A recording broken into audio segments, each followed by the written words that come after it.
Bonjour à tous, bienvenue sur Fan de Couteau. Aujourd'hui nous allons parler pâte à cuire ou pâte à polir, et en fin de vidéo je vous montrerai comment je nettoie un cuir qui est saturé en particules métalliques et surtout gorgé de pâte. Bref, il a besoin d'un bon petit nettoyage. À quoi ça sert déjà la pâte à polir? Ça c'est la suite logique de la dernière vidéo sur le Work Sharp Ken Onion. Vous savez qu'un affûtage digne de ce nom ne peut pas être complet si vous ne passez pas votre couteau sur un cuir enduit de pâte à polir. Alors à quoi ça sert de passer son couteau sur de la pâte, sur du cuir enduit de pâte à polir? Ça sert, la pâte à polir va rendre le cuir abrasif, ça va lui donner un pouvoir abrasif et un pouvoir polissant. Ça va polir votre tranchant. Vous allez enlever les petites particules métalliques éventuelles. Ça va permettre d'entretenir votre tranchant de façon quotidienne. Je ne passe pas mon couteau tous les jours à la pierre. Par contre, il passe tous les jours sur du cuir. Ça va pouvoir redresser très légèrement votre tranchant et vous allez comme ça retrouver un tranchant rasoir sans avoir besoin de le passer à la pierre.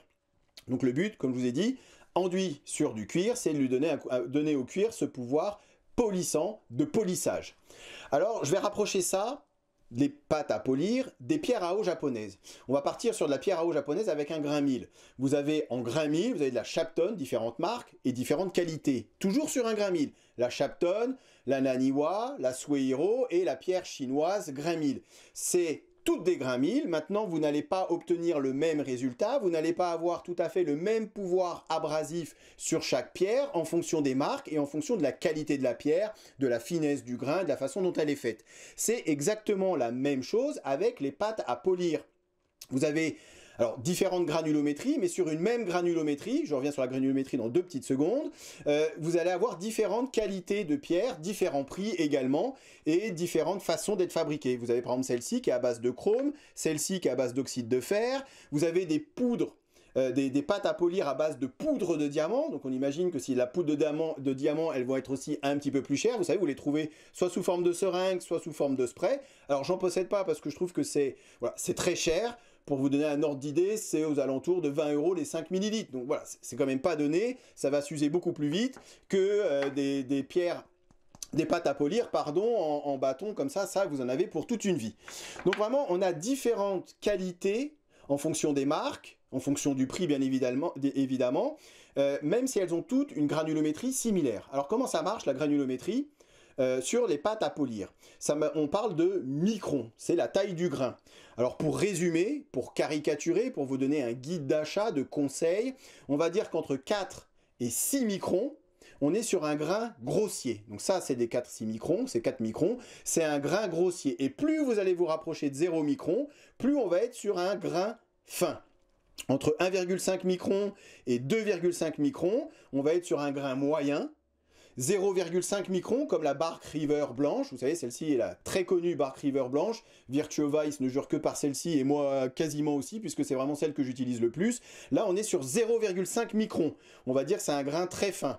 Après vous allez tomber sur, donc comme je vous dis, plus vous vous rapprochez de 0, il y a du 0,1 micron, vous allez trouver des pâtes à polir à base de diamant à 0,025 microns. Alors après, c'est un petit peu pinaillé.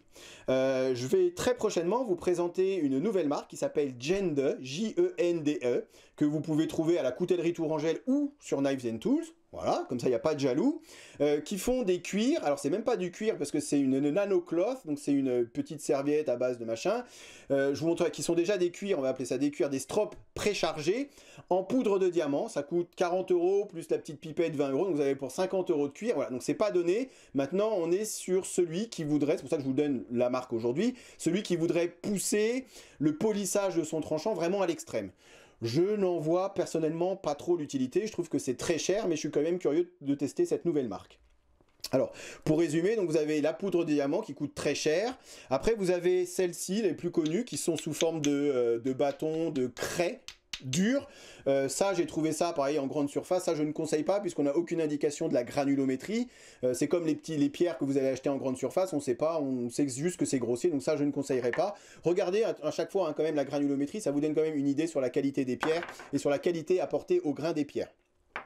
Donc ça, c'est très très économique. Honnêtement, ça, vous en avez pour une vie. Et après, vous avez une autre, un peu entre les deux. C'est ce que j'appelle une craie grasse. Ça fait vraiment craie gras. Ça c'est la Puma que je vous avais déjà présentée, que j'avais acheté chez Couteau Nontron. Bref, je vous mets tout ce qu'il faut savoir et toutes les références de ce que je vous dis dans la barre de description. Vous voyez, ça fait vraiment très craie grasse. Alors moi j'utilise les craies grasses, voire les pommades. Ça c'est de la pommade Herold également, comme la marque du cuir. Vous voyez, c'est façon pommade. J'utilise ces pâtes grasses, ces craies grasses et ces pâtes sur le côté fleur des cuirs. Vous voyez, voilà, je trouve que ça s'applique beaucoup mieux que d'appliquer sur un côté croûte, comme ici, où j'ai essayé juste avant, où ça fait des petits pâtés, où c'est vraiment extrêmement gras. Donc moi, quand j'utilise le côté croûte de mon cuir, j'utilise une pâte dure que je chauffe légèrement avant, pour vraiment qu'elle puisse s'appliquer et pénétrer mieux dans le cuir. Lorsque j'utilise un cuir côté fleur, j'utilise voilà, soit une craie grasse, soit une pommade, comme ça, je trouve qu'on a un meilleur ressenti. Alors après... Petite parenthèse, mais quelle est la différence entre le côté croûte et le côté fleur? Alors honnêtement, ça c'est vraiment, encore une fois, c'est pour les puristes. Moi j'ai un meilleur feeling côté croûte, je trouve que la pâte, voilà, elle s'absorbe un petit peu mieux là-dedans. Là c'est vraiment celui-ci, vous voyez, c'est un cuir qui est monté sur tendeur, c'est vraiment pour la fin du polissage, pour vraiment pousser encore le truc, le polissage vraiment à l'extrême. Est-ce que c'est bien nécessaire au quotidien? Pas forcément pour les EDC. Ça c'est vraiment voilà, pour ceux qui veulent vraiment le truc poli de chez Poli Miroir. Voilà, donc ce qu'il faut regarder en premier, c'est la granulométrie, et bien évidemment, comme tout, le tarif va vous donner aussi une indication sur la qualité des pierres. Ici, c'est les pierres de chez, alors c'était Eden avant, maintenant chez Knives and Tools, ça s'appelle Scarper, donc ça vaut 10 € les deux. Vous voyez, et c'était vendu avec un cuir Eden. Ici, par contre, chez Eden, vous voyez, chez Knives and Tools, ils ont mis côté fleur. Moi, je préfère utiliser côté croûte. Chez Bark River, c'était côté croûte. Est-ce que ça fait grosse différence au final? Après, j'ai envie de vous dire, tout est question de feeling. Voilà. C'est comme sur les pierres à eau japonaises. Je peux pas vous dire la Suehiro, elle est mieux qu'une Chapton sur un grain 1000. J'en sais rien. C'est par rapport à vous, par rapport au feeling que vous avez, par rapport au résultat que vous voulez obtenir. Il faut tester. Autre chose, et je terminerai là-dessus, très important, c'est que chaque pierre, son cuir. Vous n'allez pas mélanger la pierre. Je vais pas utiliser ici le côté... Alors, la pierre rouge... Ici, on était sur un grain 1,5 micron. Je ne vais pas aller m'amuser à le foutre sur le côté gris que j'avais passé avant avec la grise qui est 4 microns. C'est pour ça que j'ai autant de cuir, c'est qu'à chaque cuir, sa pierre. Ici, vous voyez, je me suis mis un petit B pour le côté blanc de la Bark River. Ici, c'est toujours la blanche que j'utilise parce qu'au final, c'est quand même celle-ci que j'utilise avec un grain 0,5 micron, Bark River ou autre. Franchement, voilà, moi j'aime beaucoup celle-ci. Effectivement, je trouve que c'est avec celle-ci que j'ai le meilleur résultat. Donc voilà, c'est pour ça que j'ai autant de cuir. Et que vous, certainement, vous en avez autant aussi, c'est qu'il faut savoir, et c'est vraiment le plus important, c'est qu'à chaque cuir, sa pâte. Voilà. Donc j'espère que c'était vraiment une petite vidéo vite fait pour vous donner 2-3 conseils. Regardez bien le micron, le grain de la pâte, et après, à vous de tester.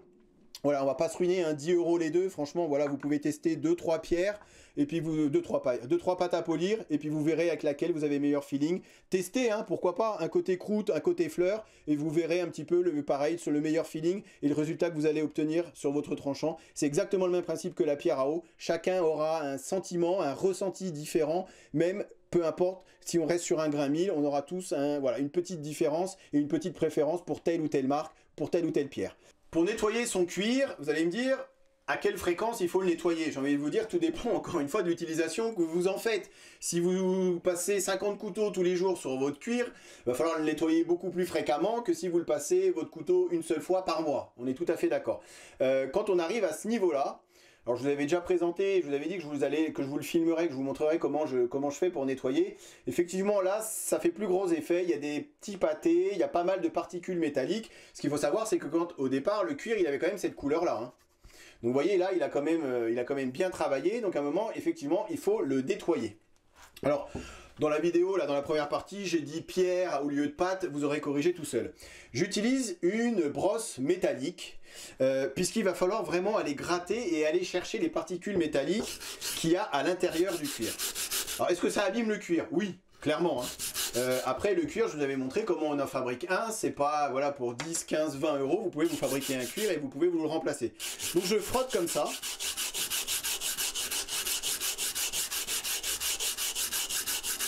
Vous voyez déjà, on retrouve le côté croûte du cuir, ça fait partir, ça va aller chercher les particules métalliques qu'il y a à l'intérieur du cuir. Donc c'est tout bête, mais bon, il faut le savoir, cette astuce. Je trouve que le résultat, c'est vraiment avec la brosse métallique que j'ai le meilleur résultat.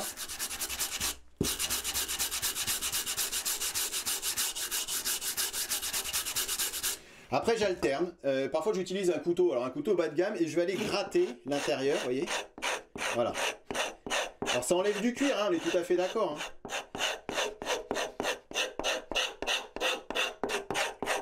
Alors je sais, il y a différentes techniques. Il y en a qui utilisent de l'alcool pour dissoudre les trucs. Bah, je suis pas fan de l'alcool sur du cuir. Je vais revenir aussi sur cette petite... parce qu'on me pose souvent la question suite à certaines vidéos que vous avez pu voir sur internet, où il y en a qui nourrissent le cuir avec de l'huile d'olive ou avec de l'huile ou avec de la crème spéciale cuir avant de passer de la pâte à polir. Je ne l'ai jamais fait, j'ai envie de vous dire pourquoi pas. Effectivement, le cuir, voilà, quand vous avez des chaussures, vous nourrissez le cuir de vos chaussures pour pas le rendre cassant, pour toujours lui donner cette flexibilité. Maintenant, je trouve que les pâtes à polir que j'utilise, que ce soit la Bark River, la Eden ou peu importe les autres, voire même les pâtes, les Cray et tout, elles ont quand même un côté un peu gras et un peu... Ça va nourrir le cuir par elle-même, j'ai envie de vous dire, donc je ressens pas le besoin. Vous voyez, là, le cuir, je l'ai jamais passé et je le trouve quand même assez... il est assez gras, hein, de toute façon, donc je trouve que, voilà, les pâtes en elles-mêmes possèdent déjà un côté assez gras, surtout quand vous les chauffez et que vous les appliquez, qui vont nourrir le cuir. Donc je ne vois pas l'intérêt, mais ça encore une fois ce n'est que mon avis, je ne vois pas l'intérêt de nourrir son cuir avant. Voilà, donc vous voyez, on arrive quand même en 2 petites secondes, je vous le fais en live, hein, comme d'habitude. Voilà. Après on essaie de passer un peu dans l'autre sens, de gratter, voilà. Donc là il faudrait que je continue un petit peu, mais vous voyez on arrive quand même, voilà. J'ai retrouvé un cuir, alors il sera jamais blanc, hein. Alors je sais qu'il y a aussi l'astuce, c'est pour ça que je vous l'avais ramené, du papier à poncer. Pour celui qui n'aurait pas de brosse métallique, vous prenez un grain, allez vous commencez avec du 120, et voilà, vous allez passer votre cuir. Vous voyez? Comme ça. Alors faut pas le pousser à l'extrême non plus, hein. Comme je vous ai dit, hein, vous retrouverez jamais un cuir neutre, hein, vierge, blanc. Donc faut, voilà, vous arrêtez quand vous sentez le... Quand pour vous c'est suffisant, voilà, pour moi ça va être largement suffisant. J'alterne, hein, comme ça, voilà. Je trouve que j'ai retrouvé un...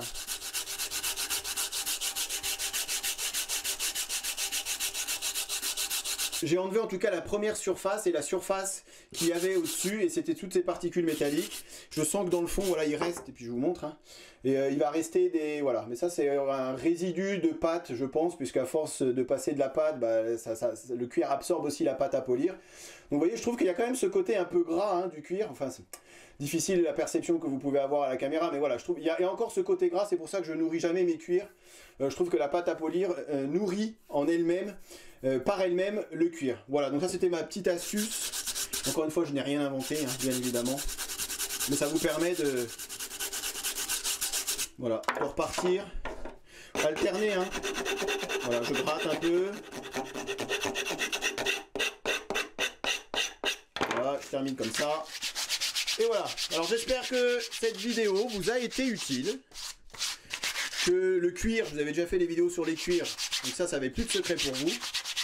Maintenant sur les pâtes à polir, ça n'a plus aucun secret pour vous. Je vous montre le cuir Jende là dans pas trop longtemps. Curieux quand même de voir un peu l'efficacité. Il paraît que c'est la Rolls du stropping, c'est cuir Jende, donc curieux de les tester, même si c'est pas donné, mais bon. Je vous remercie d'avoir regardé la vidéo. Et je vous dis à très bientôt sur Fan de Couteau. Salut!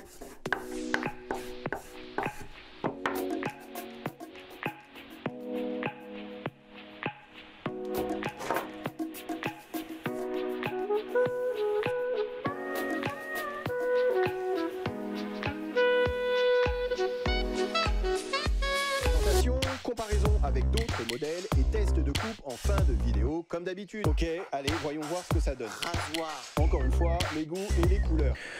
C'est simple et efficace. Je suis faible, j'achète. Il n'y en aura pas pour tout le monde.